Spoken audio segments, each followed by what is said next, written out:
Welcome to the Crazy Hat Chemist. So today we're doing the 5th video in thermochemistry. BAM!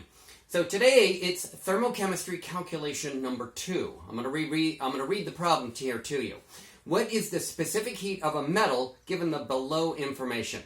The metal's mass is 24 grams and the heat liberated is 0.350 kilojoules, with a temperature change from 2.3 degrees Celsius to 24.5 degrees Celsius. All right, so let's figure out where these numbers go in what equation. Hopefully the equation is something that you're familiar with because we've been using this. That is Q equals MCAT. That is Q equals M times Cp, specific heat capacity, times delta T, and I've substituted in what delta T is equal to. That's Tf minus Ti. Let's figure out where these numbers are within the problem in the wording and where they go within that equation. So what are we solving for? We are solving for the specific heat capacity, because that is the equation. That is the question. That is, what is the heat capacity? Okay, so the heat term is in kilojoules. That's why it is replacing the Q. So it needs to be in the correct units for Q, and we do know the specific heat capacity. Typically what I have given before is joules per gram degree Celsius. This is in kilojoules, so I'm going to have to convert those kilojoules into joules.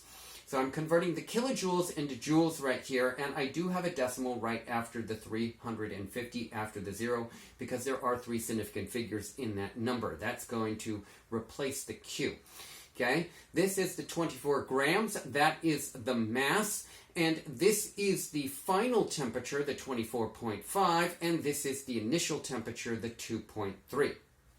Okay, so let's plug in all these numbers here, and then this is what we've got.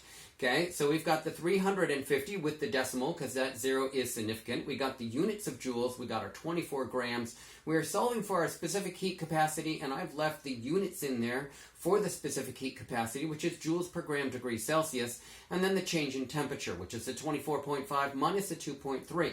So I'm going to rearrange this and solve for the specific heat capacity, which is the Cp. That's what it is right there. I've also taken the difference between the final and initial temperatures. You should see that there are no units here that actually cancel out. The joules in the numerator stay there, the grams in the denominator stay there, and the degrees Celsius stay there. Are those the correct units for the specific heat capacity? Yes, they are. So no units cancel out, and that is actually a good thing. Okay, and then this is the number that I get in my calculator. I need to have 2 significant figures, so I need to round this to 2 significant figures. That's why it's right there like that as the specific heat capacity. That is 0.66 joules per gram degree Celsius. Okay, I would think, or I would suspect, that this is a reasonable number. If you looked at previous lessons, metals have specific heat capacities less than 1 typically. So this number seems to be in the ballpark of what a metal should be. If you got a number like 4.184, something like that, of water, you would think to yourself, that number is way too large. Okay?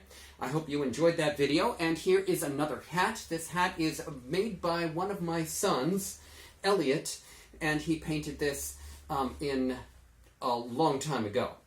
Okay, so I hope you have a great day. Give me a thumbs up if you like that video, and please subscribe to my YouTube channel, and I will see you next time for more chemistry videos. Bye now.